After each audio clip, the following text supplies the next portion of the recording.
পৃথিবীতে সবচাইতে কঠিন কাজ হলো কারো মন জয় করে চলা। আর পৃথিবীতে সবচাইতে সহজ কাজ হলো কে কি বললো সেটা না শুনে নিজের মতো করে চলা। আসসালামু আলাইকুম এভরিওয়ান, সবাই কেমন আছো? আশা করি সবাই খুব ভালো আছো। আলহামদুলিল্লাহ আমিও ভালো আছি। ওই যে গতকালকে থেকে নিউজ পেপারে শুধু দেখছি, শুনছি, পড়ছি পেস্ট নিয়ে এত সমালোচনা, এত আলোচনা, এত ক্ষতিকর দিকগুলি, সেগুলি দেখতে দেখতে না এখন ক্লান্ত হয়ে যাচ্ছি। আসলে কি দাঁত ব্রাশ করব, না ব্রাশ ছাড়াই থাকবো, নাকি ওই যে আদি যুগে দাদি নানিরা যেভাবে 90 দশকে 80 দশকে কালি দিয়ে ছালি দিয়ে দাঁত মাজতো, ওইটাই শুরু করে দেবো। কোনটা করব এখনও ভেবেচিন্তে কিনারা পাচ্ছি না। তো যাই হোক, রান্নায় চলে আসলাম। তো রান্না করার আগে সেদিন অনেক মজার একটা ফল এনেছিলাম। এটা অনেক আমাদের দেশীয় ফল, তবে এটা আমাদের চাঁদপুরে বেশি বিখ্যাত।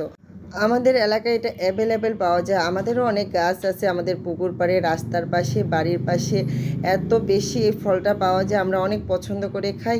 যখন গাছ থেকে পাকা খাই অনেক বেশি মজা পাই। তো এখানে তো আর গাছের পাকা ফল ওইভাবে পাবো না, বাজারে যেটাই পাই সেটাই আমি তখন দেখলি আমি এটা কিনে আনি। এই ফলটা খেতে কিন্তু বেশ মজা।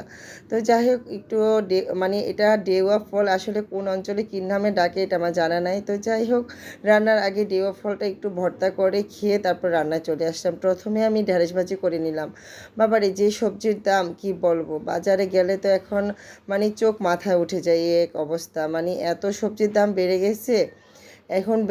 এই ঢেঁড়স বা ভেন্ডি যেটাই বলি না কেন, 100 টাকা, 120 টাকা কেজি কিনে আনছি। তারপরে এই যে পেঁপে 60 টাকা কেজি। যেটাই যাই অতিরিক্ত দাম। তো কি কি আর করা, দাম যতই হোক খেতে তো হবেই। তো ঢেঁড়স ভাজি করার পরে একটু পেঁপে ডাল দিয়ে রান্না করে নিলাম। আর ধনিয়া পাতা দেওয়ার পরে না একদম শীতের সবজির একটা ফ্লেভার আসে, খেতে এত ভালো লাগে।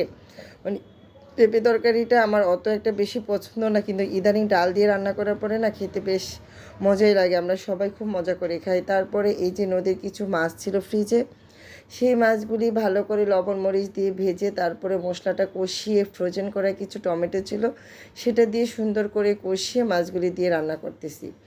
তো মাছগুলি ভেজে নেওয়াতে না এই তরকারিটা এত মজা হয়েছিল, আজকে রান্নাগুলি মনে হচ্ছিলো যে আমি শীতের রান্না করেছি, আর শীতের সবজির মতোই টেস্ট পাওয়া গেছে।